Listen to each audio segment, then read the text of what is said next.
Python ഫ്യൂച്ചറിലേക്ക് safe ആണോ? ഇത് common ആയിട്ട് സ്റ്റുഡൻസിൻ്റെ ഇടയിൽ കണ്ടുവരുന്നൊരു ഡൗട്ടാണ്. അതായത് എക്സാമ്പിൾ പറയുകയാണെങ്കിൽ കുറച്ച് നാൾ മുന്നേ നമ്മുടെ യൂണിവേഴ്സിറ്റിയിലെല്ലാം ജാവ ആയിരുന്നു മെയിൻ ആയിട്ടുള്ളൊരു പ്രോഗ്രാമിംഗ് ലാംഗ്വേജ് ആയിട്ട് കവർ ചെയ്യുന്നത്. ഇപ്പോൾ അത് പൈത്തൺ ആയി. അപ്പം ഫ്യൂച്ചറിലേക്ക് വരുമ്പോൾ പൈത്തൺ അവിടെ എന്താണ് ഇപ്പം പൈത്തൺ പഠിക്കാം, പക്ഷേ ഫ്യൂച്ചറിൽ എനിക്കത് പൈത്തൺ യൂസ് ചെയ്യാൻ പറ്റുമോ, അല്ലെങ്കിൽ എനിക്ക് ജോലി കിട്ടുമോ എന്നൊക്കെ ഒരു ഡൗട്ട് എല്ലാവർക്കും വരാം. പൈത്തൻ്റെ കേസ് പറയുകയാണെങ്കിൽ ഇപ്പോൾ ടെക്നോളജി ഇങ്ങനെ മാറി മാറി വരും. ടെക്നോളജി ഇങ്ങനെ ടെക്നോളജി എപ്പോഴും ഇങ്ങനെ റാപ്പിഡ് ഫേസിലായിരിക്കും ഗ്രോ ചെയ്യുന്നത്. അപ്പം പ്രോഗ്രാമിംഗ് ലാംഗ്വേജ് ഈ ടെക്നോളജി സപ്പോർട്ട് ചെയ്യാനുള്ള പ്രോഗ്രാമിംഗ് ലാംഗ്വേജ് ഇങ്ങനെ മാറി മാറി വരും. പക്ഷേ പൈത്തൻ്റെ കേസ് എടുക്കുകയാണെങ്കിൽ അതൊരു ഡിഫറൻ്റ് ആണ്. അതായത് ഈ AI പോലുള്ള ആപ്ലിക്കേഷൻസ് അല്ലെങ്കിൽ ഡെയിലി നമ്മൾ നോക്കുകയാണെങ്കിൽ പുതിയ പുതിയ AI ആപ്ലിക്കേഷൻസ് ആണ് ഡെവലപ്പ് ആയി വരുന്നത്. അപ്പോൾ AIയുടെ ആപ്ലിക്കേഷൻസിൻ്റെ ബാക്ക് ബോൺ അല്ലെങ്കിൽ AI ആപ്ലിക്കേഷനെ ഏറ്റവും കൂടുതൽ സപ്പോർട്ട് ചെയ്യുന്ന പ്രോഗ്രാമിംഗ് ലാംഗ്വേജ് പൈത്തൺ ആണ്. അപ്പോൾ ഒരിക്കലും ഫ്യൂച്ചറിലേക്ക് നോക്കുമ്പോൾ പൈത്തൺ ഒരിക്കലും പൈത്തൺ ഒരിക്കലും അതിൻ്റെ ഒരു ജോലി സാധ്യത അല്ലെങ്കിൽ പൈത്തൻ്റെ ഇമ്പോർട്ടൻസ് ഒരിക്കലും ഫ്യൂച്ചറിൽ നഷ്ടപ്പെടുത്തില്ല. നേരെ മറിച്ച് അത് കൂടത്തേ ഉള്ളൂ. പൈത്തൺ ഓൾറെഡി നമ്മുടെ IT തന്നെ മൾട്ടിപ്പിൾ സെക്ടറിൽ ഓൾറെഡി അത് പൈത്തൻ്റെ ഡിമാൻഡ് ഡെയിലി ജോബ് വേക്കൻസി ആയാലും ജോബ് ഓപ്പണിങ്സ് ആയാലും എല്ലാം കൂടിക്കൂടി വരുന്നു.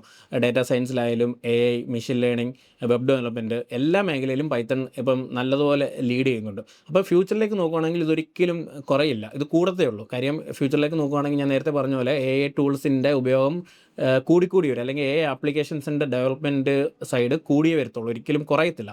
അപ്പം ഈ നേരത്തെ പറഞ്ഞ പോലെ AI ആണ് AI സപ്പോർട്ട് ചെയ്യുന്ന ഏറ്റവും നല്ല, അല്ലെങ്കിൽ AIയുടെ ബാക്ക് ബോണായിട്ട് ആക്ട് ചെയ്യുന്ന ഒരു പ്രോഗ്രാമിംഗ് ലാംഗ്വേജ് പൈത്തൺ ആണ്. അപ്പോൾ നിങ്ങൾ പൈത്തൺ ഇപ്പം പഠിച്ചു കഴിഞ്ഞാൽ നിങ്ങൾക്ക് ഒരിക്കലും അത് പൈത്തൺ പഠിച്ചു എന്ന് പറഞ്ഞിട്ട് നിങ്ങൾക്ക് ഒരിക്കലും ജോലി നഷ്ടപ്പെടുകയോ അല്ലെങ്കിൽ ജോലി കിട്ടാതിരിക്കുകയോ ഒന്നും ചെയ്യത്തില്ല. ഇപ്പം കണ്ടുവരുന്നൊരു ട്രെൻഡ് എന്ന് വെച്ചാൽ പൈത്തൺ പ്ലസ് AI ഇൻറ്റഗ്രേഷൻ. നമ്മൾ ആപ്ലിക്കേഷനകത്ത് AIയുടെ ഇൻറ്റഗ്രേഷൻ, അത് പൈത്തൻ്റെ തന്നെ ലൈബ്രറീസ് സപ്പോർട്ട് ചെയ്തിട്ട് തന്നെ നമുക്ക് AI ആയിട്ട് നമുക്ക് ഇൻറ്റഗ്രേറ്റ് ചെയ്യാൻ പറ്റും പൈത്തൺ നമ്മുടെ ആപ്ലിക്കേഷൻസിനെ.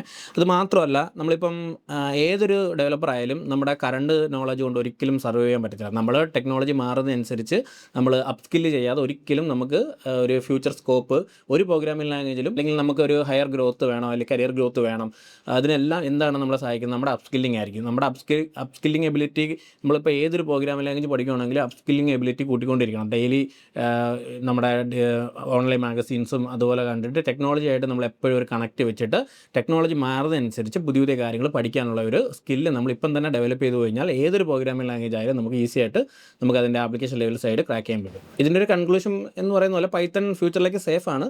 പക്ഷേ സേഫ് ആണെന്ന് പറയുമ്പോഴും അതിനകത്തൊരു ഹിഡൻ പാർട്ടുണ്ട്. നമ്മൾ അപ്സ്കില്ല് ചെയ്യുന്ന അല്ലെങ്കിൽ പുതിയ പുതിയ കാര്യങ്ങൾ പഠിക്കാൻ ആഗ്രഹം അല്ലെങ്കിൽ പഠിക്കാം എന്നുള്ളൊരു മൈൻഡുള്ള ഒരാളെ സംബന്ധിച്ച് പൈത്തൺ ഫ്യൂച്ചറിലേക്ക് സേഫ് ആണ്.